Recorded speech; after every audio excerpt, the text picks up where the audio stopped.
teach my son or daughter, my son, if he were here.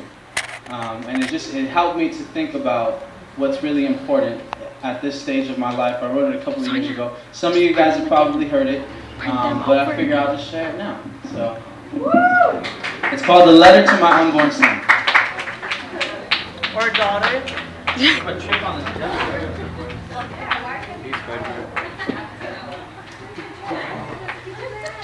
As I stand here waiting for you to come, I write you this letter so you know that my love is something God has been preparing me to give you since before you were conceived.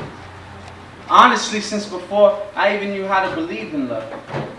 And as you'll soon realize, son, the words that proceed from my mouth are only worth heeding when they come from the heart. On the condition that my heart is aligned with God's will. You're probably wondering, how am I going to know that that condition is met? And you're a bright kid, son. You must have got that from your mom.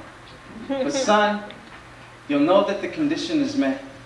Because the first lesson I promise to teach you upon arrival is how to be so consumed with the Bible that when I speak, you'll be able to assess whether I'm speaking from the heart or just frustrated and stressed.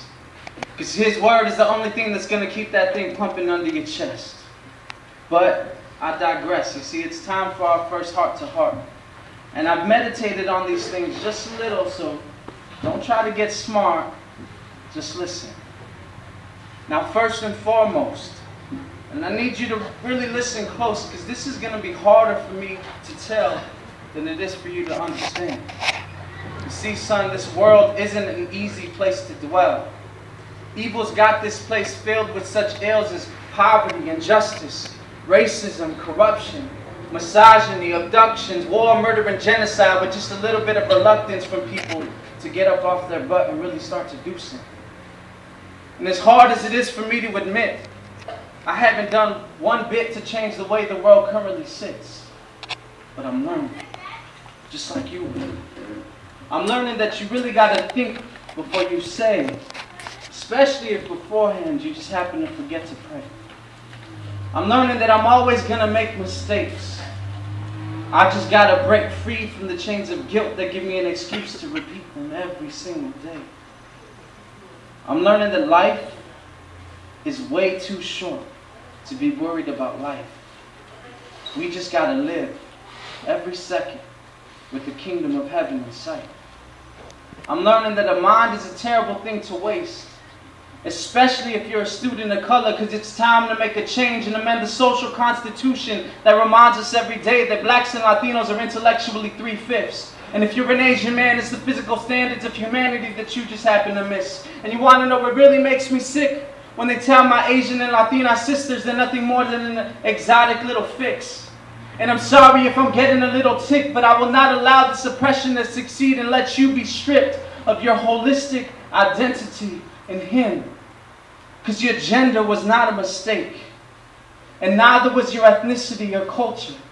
You were carefully crafted by the hands of God the Father, created to be a living vessel that carries living water to the mouths and hearts of those who are thirsty, that they may thirst no more. You were birthed to be a beacon of hope to those seeking food, clothes, and shelter, because pain and hunger shall grip us no more. You were destined to be a man of integrity, that'll wait till He places that wedding ring on the left hand of the princess you promised to be marrying, and divorce will be an option no more. See, I know this is all starting to get a little heavy. But with the strength of the Most High, it's a burden you can carry. Because we've all been called to pick up our cross daily. And son, I promise to always be there when you come to me. And I apologize ahead of time for my faults, shortcomings, insecurities. Because I am nothing more than a broken man. And why your mama chose me, I still don't understand it.